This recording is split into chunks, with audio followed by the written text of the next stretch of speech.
Hello students, good morning. Today we are going to discuss about our next chapter, that is cyber safety. Actually chapter 5 is pending, so we will discuss this chapter after complete cyber safety. Okay.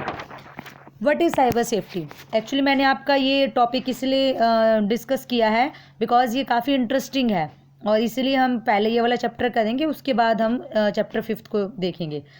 Cyber safety क्या होता है? देखिए students, आप सभी internet का use करते हैं और इंटरनेट का जब यूज़ करते हैं तो काफ़ी सारी बेनिफिट भी हमें मिलते हैं और काफ़ी सारी प्रॉब्लम्स भी हमारे सामने आती हैं. तो क्या आपको पता है कि इंटरनेट का यूज़ करते टाइम हमें कौन कौन सी चीज़ों का ध्यान रखना चाहिए? देखिए, जब हम इंटरनेट का यूज़ करते हैं that is important that you have to use your internet safely and responsible. जब आप इंटरनेट का यूज़ करेंगे तो आप उस इंटरनेट का यूज़ सेफ़ एंड रिस्पॉन्सिबल तरीके से करें और इसी को हम बोलते हैं cyber safety. Cyber safety refer to the safe and responsible use of internet. Internet का सेफली एंड रिस्पॉन्सिबल तरीके से यूज़ करना ही साइबर सेफ्टी कहलाता है. और हम साइबर सेफ्टी क्यों करते हैं, क्या रीज़न है? ताकि जो आपकी पर्सनल इन्फॉर्मेशन है वो उसकी सिक्योरिटी की जा सके और जो दूसरे किसी दूसरे पर्सन की कोई भी इंफॉर्मेशन है उस इंफॉर्मेशन को भी आप सिक्योर रख सकें. क्लियर? देखिए एक्चुअली क्या होता है, जब हम इंटरनेट का यूज़ करते हैं तो काफ़ी टाइम साइट्स जो होती हैं, अलग अलग तरह की साइट एक्सेस होती हैं. कुछ साइट उसमें से इलीगल होती हैं, कुछ लीगल होती हैं. जो साइट आपकी इलीगल होती हैं वो आपकी इंफॉर्मेशन को, आपके डेटा को वो क्या कर सकती हैं, आपके पर्सनल इंफॉर्मेशन को, पर्सनल डेटा को वो चुरा सकती हैं और उसका फिर मिसयूज़ कर सकती हैं. तो देखिए, इसी प्रॉब्लम के सॉल्यूशन के लिए आपको आइडेंटिटी की प्रोटेक्शन करनी चाहिए. आइडेंटिटी प्रोटेक्शन हम कैसे करते हैं उसके बारे में थोड़ा सा डिस्कस कर लेते हैं. आपको पता होगा कि हम इंटरनेट का यूज़ काफ़ी रीजन से करते हैं. काफ़ी टाइम हम सोशल मीडिया का यूज़ करते हैं प्रोडक्ट्स को परचेज़ करने के लिए या फिर इंफॉर्मेशन को सेंड करने के लिए, किसी इंफॉर्मेशन को सर्च करने के लिए हमें इंटरनेट का यूज़ करना ही पड़ता है, बिजनेस पर्पज़ से, सेल्फ पर्पज़ से, किसी भी टाइप से. तो जब आप इंटरनेट का यूज़ करते हैं तो उस टाइम पर आप जिस भी साइट को विज़िट करेंगे वो साइट के पास आपका जो फाइनेंशियल रिकॉर्ड है, फाइनेंशियल इन्फॉर्मेशन है या जो पर्सनल इन्फॉर्मेशन है वो भी हर एक साइट के पास चली जाती है. अब उस साइट के पास जैसे आपकी पर्सनल इन्फॉर्मेशन चली गई तो हमें डर रहता है कि कहीं उस डेटा को बैड यूज़ के लिए, मिसयूज़ के लिए यूज़ ना किया जाए या उसकी वजह से स्टॉकिंग ना की जाए, आपका आइडेंटिटी फ्रॉड ना किया जाए या फिर हैकिंग ना की जाए. देखिए, इन सभी प्रॉब्लम का सॉल्यूशन हम कर सकते हैं प्राइवेट ब्राउजिंग से या फिर आइडेंटिटी की सिक्योरिटी से, कि जब भी हम इंटरनेट के अंदर यूज़ करें किसी भी इंफॉर्मेशन को या किसी भी डेटा को तो आप थोड़ा सिक्योर्ड वे से उसको यूज़ करें, सेफ़ तरीके से उसको यूज़ करें. क्लियर? अब देखिए, ये सब चीज़ें होती क्यों हैं, मतलब कि हर एक साइट हमारी इन्फॉर्मेशन को कैसे ले लेती है, उसको कहाँ से पता चलता है, उसी के बारे में हम अब डिस्कस करेंगे. एक्चुअली आपको पता होना चाहिए जितनी भी साइट्स होती हैं वो सभी साइट आपको ट्रैक करती हैं अलग अलग तरीके से. जब भी हम किसी भी साइट का यूज़ करते हैं, चाहे वो आपकी सर्चिंग साइट हो या फिर किसी भी टाइप की साइट हो, हर साइट आपको सर्च करती है, आपको ट्रैक करती है, क्योंकि उन सभी साइट्स के पास अपने अपने कुछ एजेंट होते हैं जो आपकी पूरी इन्फॉर्मेशन उस साइट तक पहुंचाते हैं. तो देखिए क्या होती हैं साइट्स के पास, कौन कौन से ऑप्शंस होते हैं, कौन कौन से एजेंट होते हैं जिनकी हेल्प से वो आपकी इन्फॉर्मेशन को ले लेती है. आपने अगर कभी देखा हो, जब हम किसी भी साइट का यूज़ करते हैं किसी भी टाइप से, किसी भी डिवाइस के अंदर, चाहे वो मोबाइल के थ्रू यूज़ करें चाहे फिर आप उसको अपने पीसी के थ्रू यूज़ करें, आपने देखा होगा जब भी हम किसी साइट का यूज़ करें तो आपको हमेशा वहाँ से सर्च हिस्ट्री मिल जाती है, आपकी ब्राउजिंग हिस्ट्री मिल जाती है.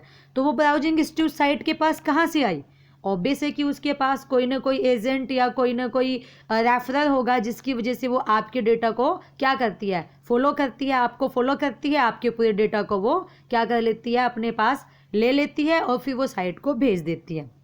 तो देखिए, जब अगर मान लो जो आपकी सिक्योर साइट है वो आपकी पर्सनल इन्फॉर्मेशन को कभी भी मिसयूज़ नहीं कर सकती, लेकिन कुछ साइट्स ऐसी होती हैं जो आपके पर्सनल इन्फॉर्मेशन को गेट करके फिर उसको एक हाईली रेट पर अदर साइट्स को बेच देती है। और फिर वो साइट्स क्या करती हैं, उनको इलेक्शन के टाइम पर यूज़ करती हैं, जैसे कि यूएस के या ब्राज़ील के कहीं बाहर के इलेक्शन होते हैं, उस टाइम पे आपके डेटा को यूज़ किया जाता है। देखिए, सबसे पहला तरीका है एक वेबसाइट कैसे आपको ट्रैक करती है। हर वेबसाइट के पास अपना एक आईपी एड्रेस होता है। उस आईपी एड्रेसेस के थ्रू हर साइट आपको ट्रैक कर सकती है, आपके आईपी एड्रेस के थ्रू। कैसे? देखिए, आईपी एड्रेस क्या होता है? IP address is a unique address of your device when you connect to the internet. जब आप इंटरनेट पे कनेक्ट करते हैं, इंटरनेट के अंदर कनेक्टिविटी करते हैं, जब भी आप इंटरनेट का यूज़ करते हैं, आप सबको पता होगा कि सबका अपना एक यूनिक एड्रेस होता है जिसे हम आईपी एड्रेस कहते हैं।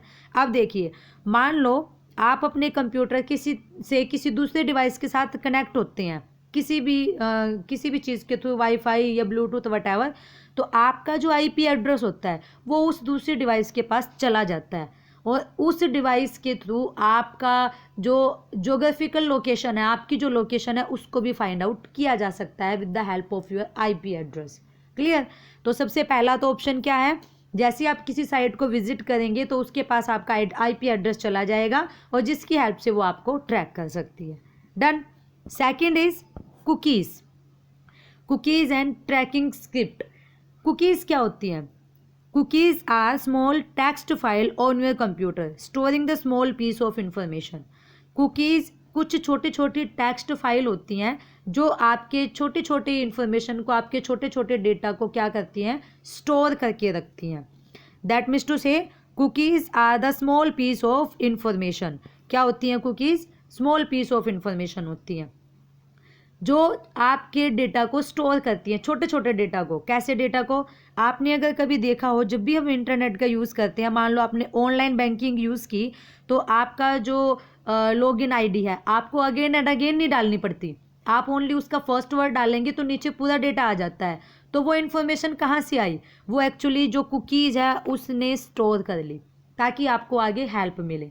अब वही बात आ गई कि जो आपकी कुकीज़ हैं वो दोनों ही साइट्स के लिए यूज़ होती हैं, चाहे तो वो साइट आपकी बेटर हो और चाहे वो बैड हो।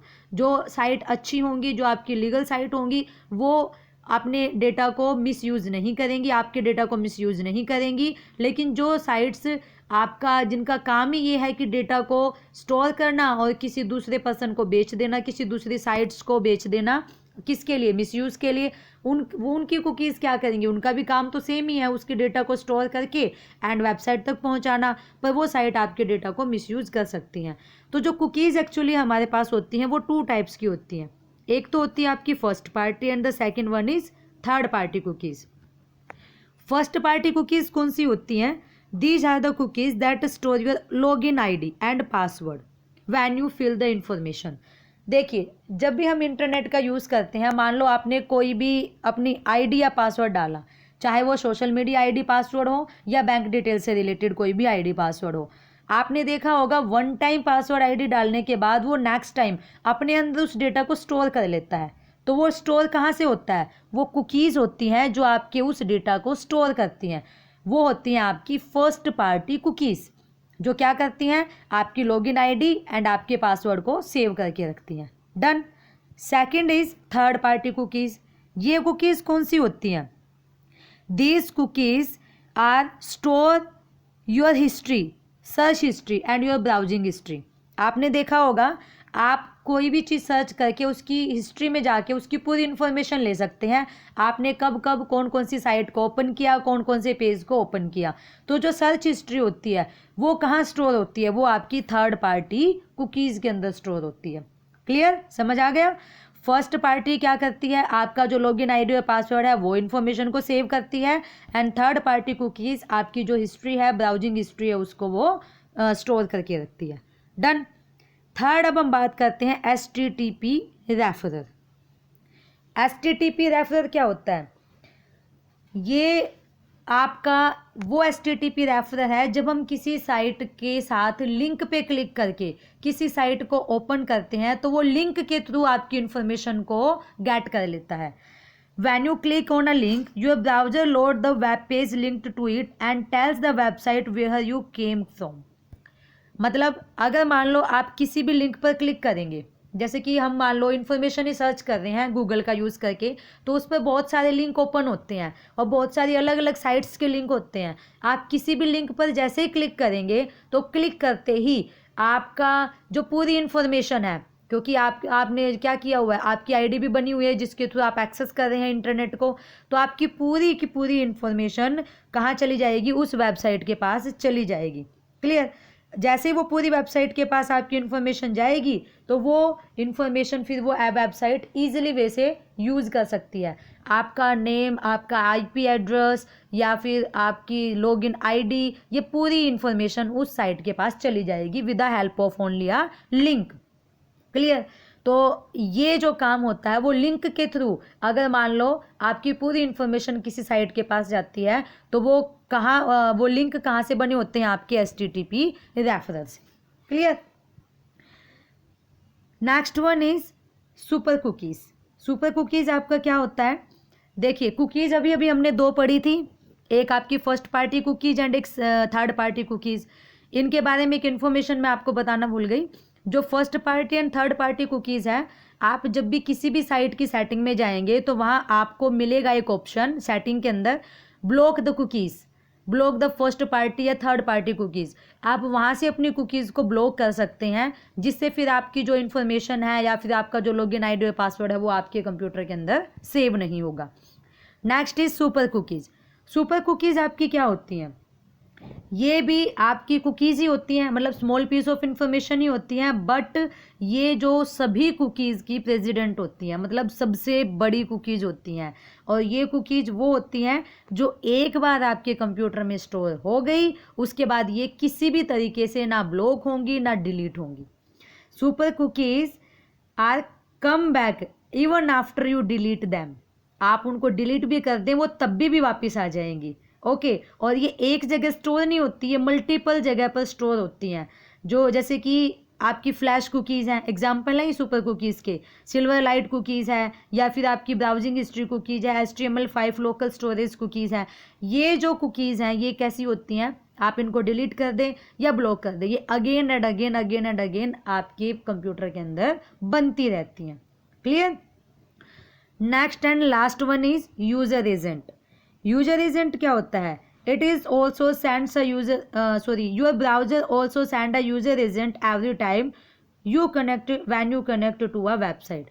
जब भी आप किसी भी साइट के साथ कनेक्ट होते हैं तो हर ब्राउजर एक यूजर एजेंट को एवरी टाइम आपके पास भेजता है, आपको वॉच करने के लिए, आपको फॉलो करने के लिए। क्लियर। और ये क्या करेगा, ये भी, इसका भी यही काम होता है कि आपकी पूरी इन्फॉर्मेशन को गेट करना और उस इन्फॉर्मेशन को फिर उस ब्राउज़र को देना। लेकिन इसका ज़्यादा यूज़ नहीं होता, जो ब्राउज़र होता है वो मैक्सिमम इसका यूज़ करता है ऐड वगैरह दिखाने के लिए। आपने देखा होगा आपके पास काफ़ी टाइम अनवांटेड ऐड आती रहती हैं, तो वो ऐड कहाँ से आएगी, वो इन्फॉर्मेशन, मान लो आपने यूट्यूब का ही यूज़ करें, यूट्यूब पर आपने कोई भी एक लिंक ओपन किया, कोई भी एक सॉन्ग ओपन किया, लिंक नहीं तो सॉन्ग ओपन किया, मूवी ओपन की, आपने कभी देखा है वो लिंक ओपन करने के बाद, वो मूवी ओपन करने के बाद आपके पास उसी से रिलेटेड इन्फॉर्मेशन आती रहती है। वो कहाँ से आती है, वो इन्फॉर्मेशन आपको कहाँ से मिलती है, इन कुकीज़ की हेल्प से। और साइड बाय साइड आपने देखा होगा काफ़ी टाइम हमें ऐड भी मिलती हैं। हम कोई साइट ओपन करें या कोई वीडियो ओपन करें, वहाँ पे भी हमें ऐड मिलती रहती हैं, तो वो आपको कौन देता है, user agent. Clear. So dear students, आज के लिए इतना ही। आप इसको रीड कीजिए, जो नेक्स्ट टॉपिक है वो हम अपनी नेक्स्ट वीडियो में डिस्कस करेंगे। Thank you.